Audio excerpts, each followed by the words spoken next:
Hi ಎಲ್ರಿಗೂ ನಮಸ್ಕಾರ. ಎಲ್ಲರೂ ಹೇಗಿದ್ದೀರಾ? ಎಲ್ಲರೂ ಚೆನ್ನಾಗಿದ್ದೀರಾ ಅಂತ ಭಾವಿಸ್ತೀನಿ. ನಾನು ಇವತ್ತು ಸನ್ಸ್ಕ್ರೀಮ್ ಬಗ್ಗೆ ಮಾತಾಡೋಕ್ಕೆ ಬಂದಿದ್ದೀನಿ. ಸನ್ಸ್ಕ್ರೀಮಲ್ಲೇ 2 ಟೈಪ್ಸ್ ಸನ್ಸ್ಕ್ರೀಮ್ ಇರುತ್ತೆ. ಮೊದಲನೇದು ಮಿನರಲ್ ಸನ್ಸ್ಕ್ರೀಮ್, ಕನ್ನಡದಲ್ಲಿ ಭೌತಿಕ ಸನ್ಸ್ಕ್ರೀಮ್. ಎರಡನೇದು ಕೆಮಿಕಲ್ ಸನ್ಸ್ಕ್ರೀಮ್, ಅಂದರೆ ರಾಸಾಯನಿಕ ಸನ್ಸ್ಕ್ರೀಮ್. 2 ಟೈಪ್ ಇರುತ್ತೆ. ತುಂಬ ಜನಕ್ಕೆ ಗೊತ್ತಿರಲ್ಲ. ಇದು ಗೊತ್ತಿದ್ರೂ ಇವೆರಡೇ ಡಿಫ್ರೆನ್ಸ್ ತುಂಬ ಜನಕ್ಕೆ ಗೊತ್ತಿರಲ್ಲ. ನೀವು ಸನ್ಸ್ಕ್ರೀಮ್ ಏನಾದರೂ ಯೂಸ್ ಮಾಡ್ತಿದ್ರೆ ನಿಮ್ಮೊಂದು ಪ್ರಶ್ನೆ ಖಂಡಿತ ಬಂದೇ ಬರುತ್ತೆ. ಹಾಗಿದ್ರೆ ಮಿನರಲ್ ಸನ್ಸ್ಕ್ರೀಮ್ ಒಳ್ಳೆಯದಾ ಅಥವಾ ಕೆಮಿಕಲ್ ಸನ್ಸ್ಕ್ರೀಮ್ ಒಳ್ಳೆಯದಾ ಅಂತ ಬನ್ನಿ ಇಂದಿನ ವಿಡಿಯೋದಲ್ಲಿ ಮಿನರಲ್ ಮತ್ತು ಕೆಮಿಕಲ್ ಸನ್ಸ್ಕ್ರೀಮ್ನ ಡಿಫ್ರೆನ್ಸ್ ನೋಡೋಣ. ಇದು ಯಾರಿಗೆ ಸೂಟಬಲ್ ಆಗುತ್ತೆ, ಯಾವುದು ಸೇಫು ಅಂತ ನೋಡೋಣ. ಕೊನೆವರೆಗೂ ಈ ವಿಡಿಯೋ ನೋಡಿ ನಿಮ್ಮ ಸ್ಕಿನ್ಗೆ ಯಾವುದು ಸೂಟಬಲ್ ಆಗುತ್ತೆ ಅಂತ ನೀವು ಸುಲಭವಾಗಿ ಆಯ್ಕೆ ಮಾಡ್ಕೋಬೋದು. ಮೊದಲನೇದಾಗಿ ಮಿನರಲ್ ಸನ್ಸ್ಕ್ರೀಮ್ ಅಂತ ಹೇಳಿದ್ರೆ ಏನಂತ ತಿಳ್ಕೊಳ್ಳೋಣ. ಮಿನರಲ್ ಸನ್ಸ್ಕ್ರೀಮನ್ನು ಫಿಸಿಕಲ್ ಸನ್ಸ್ಕ್ರೀಮ್ ಎಂದೂ ಸಹ ಕರೀತಾರೆ. ಇದರಲ್ಲಿ ಮುಖ್ಯವಾಗಿ ಏನೇನು ಇಂಗ್ರೀಡಿಯೆಂಟ್ಸ್ ಹಾಕಿದ್ದಾರೆ ಅಂತ ಹೇಳಿದ್ರೆ ಜಿಂಕ್ ಆಕ್ಸೈಡ್, ಟೈಟಾನಿಯಂ ಡೈಆಕ್ಸೈಡ್ ಇಂಗ್ರೀಡಿಯೆಂಟ್ಸ್ನ ಹಾಕಿದ್ದಾರೆ. ಈ ಇಂಗ್ರೀಡಿಯೆಂಟ್ಸ್ ಇರೋದ್ರಿಂದ ನಮಗೆ UV ಕಿರಣಗಳಿಂದ ಸ್ಕಿನ್ನ ಪ್ರೊಟೆಕ್ಟ್ ಮಾಡುತ್ತೆ. ನೆಕ್ಸ್ಟು ಕೆಮಿಕಲ್ ಸನ್ಸ್ಕ್ರೀಮ್ ಅಂತ ಹೇಳಿದ್ರೆ ಏನು ಗೊತ್ತಾ, ಇದರಲ್ಲಿರುವ ರಾಸಾಯನಿಕಗಳು ಚರ್ಮದೊಳಗೆ ಹೀರಲ್ಪಟ್ಟು UV ಕಿರಣಗಳನ್ನು ಹೀರಿಕೊಂಡು ಅವುಗಳನ್ನು ಶಾಖವಾಗಿ ಅಂತ ಹೇಳಿದ್ರೆ ಹೀಟಾಗಿ ಕನ್ವರ್ಟ್ ಮಾಡಿ ಬಾಡಿಯಿಂದ ಅಂದರೆ ದೇಹದಿಂದ ಹೊರಹಾಕುತ್ತದೆ. ಈ ಕ್ರೀಮ್ ಹಚ್ಚಿದಾಗ ವೈಟ್ ಕಾಸ್ಟ್ ಇರೋದಿಲ್ಲ. ಇದರಲ್ಲಿ ಏನೇನು ಇಂಗ್ರೀಡಿಯೆಂಟ್ಸ್ ಹಾಕಿದ್ದಾರೆ ಅಂತ ಹೇಳಿದ್ರೆ ಹಾವೋ ಬೆಂಜನ್ ಮತ್ತು ನೆಕ್ಸ್ಟು ಆಕ್ಸಿಬೆಂಜನ್, ಹ್ಯಾಕ್ಟಿನೋಕ್ಸೆಟ್, ಹ್ಯಾಕ್ಟಿಸಾಲೆಟ್, ಹೋಮೋಸಾಲೆಟ್, ಹ್ಯಾಕ್ಟೋಕ್ರಿಲಿನ್ ಇಂಗ್ರೀಡಿಯೆಂಟ್ಸನ್ನ ಹಾಕಿದ್ದಾರೆ. ಇವೆರಡು ವ್ಯತ್ಯಾಸ ಏನಂತ ಹೇಳಿದ್ರೆ ಅಂದರೆ ಡಿಫ್ರೆಂಟ್ ಏನಂತ ತಿಳ್ಕೊಳ್ಳೋಣ.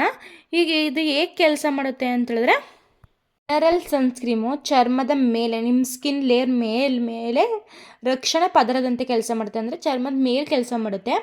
ಕೆಮಿಕಲು UV ಕಿರಣಗಳನ್ನು ಹೀರಿಕೊಂಡು ಅವನ್ನು ಹಾನಿಕಾರಕವಾಗದ ಶಾಖವಾಗಿ ಪರಿವರ್ತಿಸುತ್ತದೆ. ಇದು ಚರ್ಮದ ಒಳಗಡೆ ಕೆಲಸ ಮಾಡುತ್ತೆ. ನೆಕ್ಸ್ಟು ಇದರಲ್ಲಿ ಯಾವುದು ಬೇಗ ಕೆಲಸ ಮಾಡುತ್ತೆ ಅಂತ ಹೇಳಿದ್ರೆ ಮಿನರಲ್ ಸನ್ಸ್ಕ್ರೀಮ್ ತಕ್ಷಣವೇ ನಿಮ್ಮ ಸ್ಕಿನ್ಗೆ ಹಾಕಿದ ತಕ್ಷಣವೇ ಪ್ರೊಟೆಕ್ಟ್ ಮಾಡೋಕ್ಕೆ ಸ್ಟಾರ್ಟ್ ಮಾಡುತ್ತೆ. ಆದರೆ ಕೆಮಿಕಲ್ ಸನ್ಸ್ಕ್ರೀಮು 15ರಿಂದ 20 ನಿಮಿಷ ಬೇಕು. ಅದನ್ನ ನಾವು ಹಾಕಿದ ತಕ್ಷಣ ಕೆಲಸ ಮಾಡಲ್ಲ. ಒಂದು 15 ನಿಮಿಷ 20 ನಿಮಿಷಕ್ಕೆ ಟೈಮ್ ತಗೊಳುತ್ತೆ. ನೆಕ್ಸ್ಟು ಯಾವುದು ಹಗುರವಾಗಿರುತ್ತೆ ಅಂತ ಹೇಳಿದ್ರೆ, ಯಾವುದು ಸ್ಮೂತಾಗಿರುತ್ತೆ ಅಂತ ಹೇಳಿದ್ರೆ ಮಿನರಲ್ ಸನ್ಸ್ಕ್ರೀಮು ಸ್ವಲ್ಪ ದಪ್ಪಾಗಿರುತ್ತೆ. ಆದರೆ ಕೆಮಿಕಲ್ ಸನ್ಸ್ಕ್ರೀಮ್ ತುಂಬಾ ಲೈಟ್ ವೇಟ್ ಆಗಿರುತ್ತೆ. ಸುಲಭವಾಗಿ ನೀವು ಬೇಗನೆ ನಿಮ್ಮ ಸ್ಕಿನ್ಗೆ ಅಬ್ಸರ್ವ್ ಮಾಡ್ಬೋದು, ಅಷ್ಟು ಚೆನ್ನಾಗಿರುತ್ತೆ. ನೆಕ್ಸ್ಟು ವೈಟ್ ಕಾಸ್ಟ್ ಯಾವುದ್ರಲ್ಲಿರುತ್ತೆ ಅಂತ ಹೇಳಿದ್ರೆ ಮಿನರಲ್ ಸನ್ಸ್ಕ್ರೀಮಲ್ಲಿ ವೈಟ್ ಕಾಸ್ಟ್ ತುಂಬಾ ಇರುತ್ತೆ. ಆದರೆ ಕೆಮಿಕಲ್ ಸನ್ಸ್ಕ್ರೀಮಲ್ಲಿ ನೋ ವೈಟ್ ಕಾಸ್ಟ್ ಇರುತ್ತೆ. ಇದರಲ್ಲಿ ಯಾವುದೇ ರೀತಿಯ ವೈಟ್ ಕಾಸ್ಟ್ ಇರೋದಿಲ್ಲ. ಸೆನ್ಸಿಟಿವ್ ಸ್ಕಿನ್ಗೆ ನೀವೇನಾದ್ರೂ ನಿಮ್ಮ ಸ್ಕಿನ್ನು ಸೆನ್ಸಿಟಿವ್ ಆಗಿದ್ರೆ ಅಥವಾ ಅಲರ್ಜಿ ಸಮಸ್ಯೆ ಇದ್ದರೆ ಮಿನರಲ್ ಸನ್ಸ್ಕ್ರೀಮ್ ತುಂಬಾ ಉತ್ತಮ ಆಯ್ಕೆ.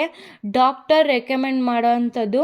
ನಿಮಗೆ ಸೆನ್ಸಿಟಿವ್ ಸ್ಕಿನ್ ಇದ್ದರೆ, ಅಲರ್ಜಿ ಇದ್ದರೆ ಇದು ಮಿನರಲ್ ಸನ್ಸ್ಕ್ರೀಮ್ನ ನೀವು ಡೆಫಿನೆಟ್ಲಿಯಾಗಿ ಯೂಸ್ ಮಾಡ್ಬೋದು.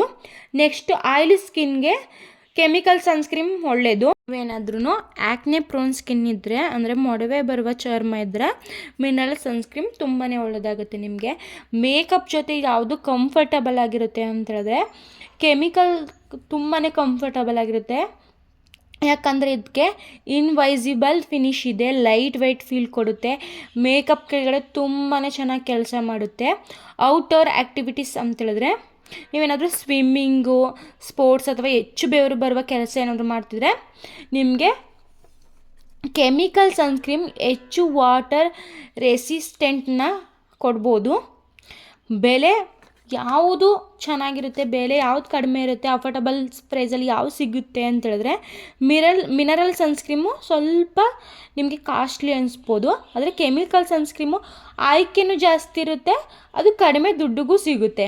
ಹಾಗಾದರೆ ಯಾವುದು ಬೆಸ್ಟು ನಮ್ಮ ಸ್ಕಿನ್ಗೆ ಅಂತ ಹೇಳಿದ್ರೆ ಡ್ರೈ ಸ್ಕಿನ್ ಇರೋರು ಕೆಮಿಕಲ್ ಸನ್ಸ್ಕ್ರೀಮ್ನ ಯೂಸ್ ಮಾಡಿ, ಆಯಿಲಿ ಸ್ಕಿನ್ ಇರೋರು ಕೆಮಿಕಲ್ ಅಥವಾ ಹೈಬ್ರಿಡ್ ಸನ್ಸ್ಕ್ರೀಮ್ನ ಯೂಸ್ ಮಾಡಿ. ಸೆನ್ಸಿಟಿವ್ ಇರೋರು ಮಿನರಲ್ಲು, ಆ್ಯಕ್ನೆ ಪ್ರೋನ್ ಸ್ಕಿನ್ ಇರೋರು ಮಿನರಲ್ ಅಥವಾ ಹೈಬ್ರಿಡ್ಡು.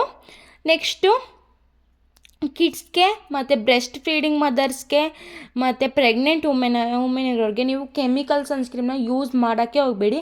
ಮಿನರಲ್ ಸನ್ಸ್ಕ್ರೀಮ್ ಸೇಫ್ ಆಗಿರುತ್ತೆ. ಡಾಕ್ಟರ್ ರೆಕಮೆಂಡ್ ಮಾಡೋದನ್ನ ನೀವು ಯಾವಾಗಲೂ ಮರಿಬೇಡಿ. ಕಿಡ್ಸ್ಗೆ ಆಗಿರ್ಬೋದು, ಬ್ರೆಸ್ಟ್ ಫೀಡಿಂಗ್ ಮದರ್ಸ್ಗೆ ಆಗಿರ್ಬೋದು, ಪ್ರೆಗ್ನೆಂಟ್ ವುಮೆನ್ ಅವ್ರಿಗೆ ನೀವು ಯಾವುದೇ ಇದನ್ನು ನೋಡಿಬಿಟ್ಟು ಡಾಕ್ಟರ್ ರೆಕಮೆಂಡ್ ಮಾಡೋ ಅಂಥ ಕ್ರೀಮ್ನೇ ನೀವು ಯೂಸ್ ಮಾಡಿ. ನೀವು ಡಾಕ್ಟರ್ ಹತ್ರ ಒಂದು ಸಲ ಕನ್ಸಲ್ಟ್ ಮಾಡಿ ನೀವು ನಿಮ್ಮ ಸ್ಕಿನ್ಗೆ ಸೂಟಬಲ್ ಆಗೋ ಅಂಥ ನೀವು ಸನ್ಸ್ಕ್ರೀಮ್ನ ಆಯ್ಕೆ ಮಾಡ್ಕೊಳ್ಳಿ. ಇದಿಷ್ಟು ಮಿನರಲ್ ಸನ್ಸ್ಕ್ರೀಮ್ಗೂ ಮತ್ತು ಕೆಮಿಕಲ್ ಸನ್ಸ್ಕ್ರೀಮ್ಗೂ ಇರೋ ವ್ಯತ್ಯಾಸ. ನಿಮಗೆ ಯಾವ ಸೂಟಬಲ್ ಆಗುತ್ತೆ ಅಂತ ನಿಮಗೆ ಗೊತ್ತಿರುತ್ತೆ. ಈ ವಿಡಿಯೋ ನಿಮಗೆ ಇಷ್ಟ ಆದರೆ ಲೈಕ್ ಮಾಡಿ, ಶೇರ್ ಮಾಡಿ, ನನ್ನ ಯೂಟ್ಯೂಬ್ ಚಾನಲ್ನ ಸಬ್ಸ್ಕ್ರೈಬ್ ಮಾಡ್ಕೊಳ್ಳಿ. ನಿಮ್ಗೆ ಇನ್ನೂ ಹೆಚ್ಚು ಮಾಹಿತಿಯನ್ನು ನಾನು ತಿಳಿಸ್ಕೊಡೋಕ್ಕೆ ಪ್ರಯತ್ನ ಪಡ್ತೀನಿ. ಹಾಗೆ ನೀವು ಯಾವ ಸನ್ಸ್ಕ್ರೀಮ್ನ ಯೂಸ್ ಮಾಡ್ತಿದ್ದೀರಾ, ಮಿನರಲ್ಲ ಅಥವಾ ಕೆಮಿಕಲ್ಲ ಅಂತ ನನಗೆ ಕಮೆಂಟ್ ಮಾಡಿ ತಿಳಿಸಿ. ನಾನು ನಿಮ್ಮ ಕಮೆಂಟ್ನ ಡೆಫಿನೆಟ್ಲಿಯಾಗಿ ಓದ್ತೀನಿ. ಆ ಪ್ರಾಡಕ್ಟ್ ನೇಮ್ನ ನೀವು ತಿಳಿಸಿ, ನಿಮಗೆ ಸೂಟಬಲ್ ಆಗುತ್ತೋ ಇಲ್ವೋ ಅಂತ ನಾನು ನಿಮ್ಗೆ ಹೇಳ್ತೀನಿ. Thank you so much. ಮುಂದಿನ ವಿಡಿಯೋದಲ್ಲಿ ಮತ್ತೊಂದು ಟಾಪಿಕ್ ಬಗ್ಗೆ ಮಾತಾಡೋಣ. Bye bye, take care.